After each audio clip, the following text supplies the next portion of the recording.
Ruben Amorim has been here long enough to see the cracks. The honeymoon period is over, we are now deep into the season, and the data is screaming one thing. This squad, as it is currently built, cannot play his 3-4-3 system. We keep hearing about the projects, but projects require ruthless decisions. Now, I've been looking at the data and the numbers for the first half of the season, and I think there's three big names that are heading for the exit door in January. Two of them, it looks like it could be a permanent goodbye, but for the third, you're not going to like this one, and it is going to divide the fan base. And honestly, looking at his game time, I'm terrified that it is actually going to happen. This is the last dance for these three guys. Let's get into three players leaving Manchester United potentially in January. First up, let's talk about the elephant in the room. It is Joshua Zirkzee. Look, I wanted this to work. We all did. But the numbers don't lie, and they are damning in fairness. In the Premier League this season, Joshua Zirkzee has played 6 matches and he scored exactly 1 goal. And if you look back at the 24-25 season, he finished with just 3 goals from 32 appearances. That's a striker averaging a goal every 10 games. You cannot survive at Manchester United with that output. But not just the goals, it's where he's playing, in my opinion. I looked at his touch map and his heat map. Last season, he had 638 touches, but only 60 of them were in the opposition box. It's less than 10% of his touches are in the opposition box. He wants to drop deep. He wants to be a number 10 by the looks of things. But Amorim's system relies on a striker who stretches the pitch. Someone like Gyökeres, and we've seen him at Sporting Lisbon with Amorim, that lives and breathes in the penalty area. Zirkzee is a beautifully technical player. It's just impossible not to say that. But he's a luxury, and I think he's a luxury we can't afford. He's missed 10 big chances in his short career at Manchester United, and I think if we can get a fee for him, I think we take it. I don't think it's anything personal. I think it's tactical more than anything else. We need a killer in the box, not a creator. Now, reports as recent as today, the 10th of December, have suggested that Rome are heavily interested in signing Zirkzee in the January transfer window. They would prefer a loan with an option to buy, and that option, I think, turns into an obligation depending on whether they get Champions League football or not at the end of their season. To be honest with you, I think anybody who watches the channel on a long-term basis knows my thoughts on loan-out deals for Manchester United. I don't think they benefit us. We know our squad is relatively thin, and I think the only real reason we should be selling in January is to get money in to try and rebuild the squad quickly. So, I mean, if we're looking at a loan with an obligation to buy at the end of the season, I don't know how it benefits Manchester United in the short term, i.e. between now and the end of the season. I think we're probably better off just looking to keep Joshua Zirkzee and selling him on a permanent basis next summer.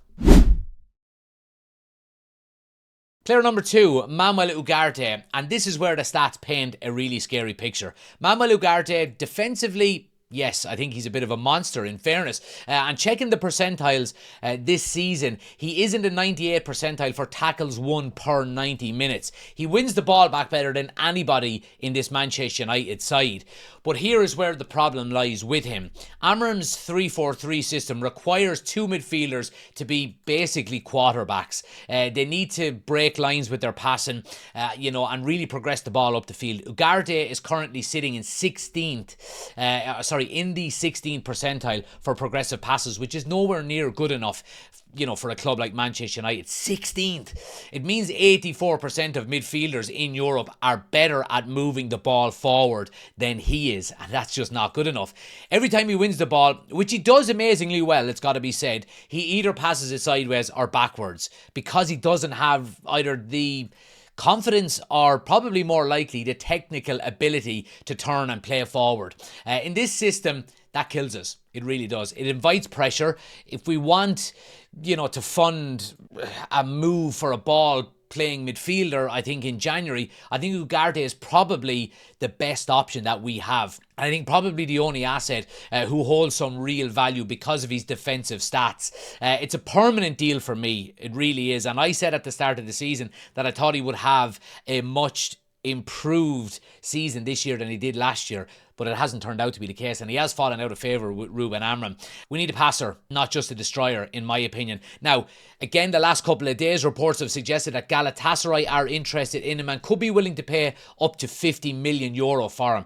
If we could get €50 million in the door for Manuel Ugarte, you've got to take it with both hands, because it provides a real good opportunity to reinvest that and get a midfielder in who does suit Ruben Amorim's system. Now, here's the dilemma. Do you go for a player in January to fill the void that Manuel Ugarte leaves if we sell him? Or do you be a little bit smarter and do you wait until the summer to get your first choice option? The likes of Baleba, the likes of Elliot Anderson, the likes of Adam Wharton, these players are not going to be sold in the January transfer window. They're just not. So do United be smart about this? And this is an argument throughout the entirety of this January transfer window. Do we let players go when we can't really replace them with our first choice option? And I don't know if that's the case. If you can go out and get somebody who does fit Ruben Amorim's system and who Ruben Amorim specifically wants, then absolutely you pull the trigger on this deal in January. And last but not least, and this is a hard one, this is the one I didn't want to speak about, and it is Kobbie Mainoo. There are reports that he could leave on loan, and for the first time I actually believe them. And why? Well, it's because specifically he's not getting any game time under Ruben Amorim, and I think that's quite clear. This season in the Premier League, Kobbie Mainoo has made 10 appearances. And do you know how many of them were starts? Zero. He's come off the bench 10 times under Ruben Amorim. He's played a total of 273 minutes in all competitions.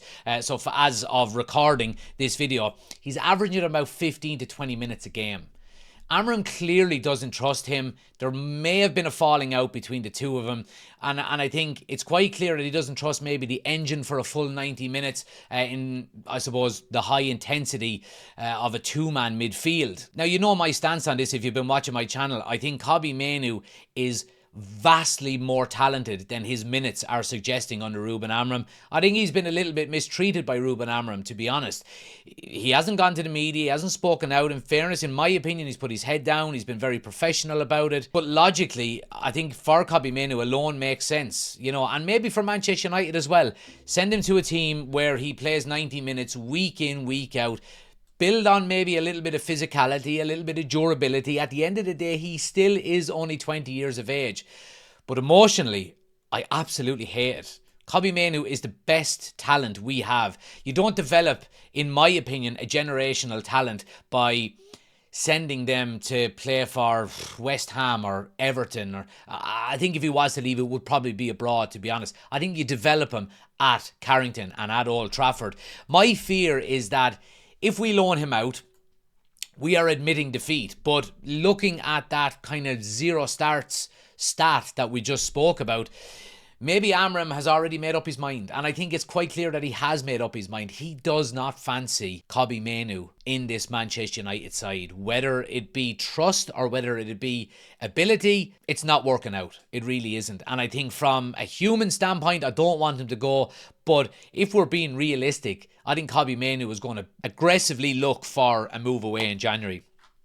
And if he does, I will be desperately disappointed. So that's the reality. Zirkzee doesn't touch the ball in the box. Ugarte stops attacks but can't start them.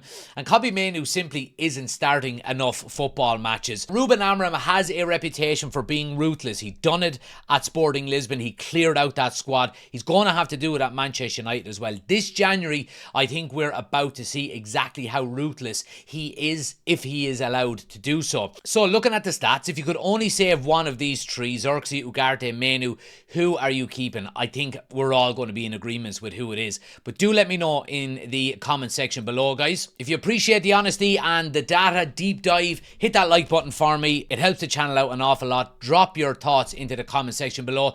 Do hit that subscribe button if you're new to the channel as well. And I'll see you on the next one.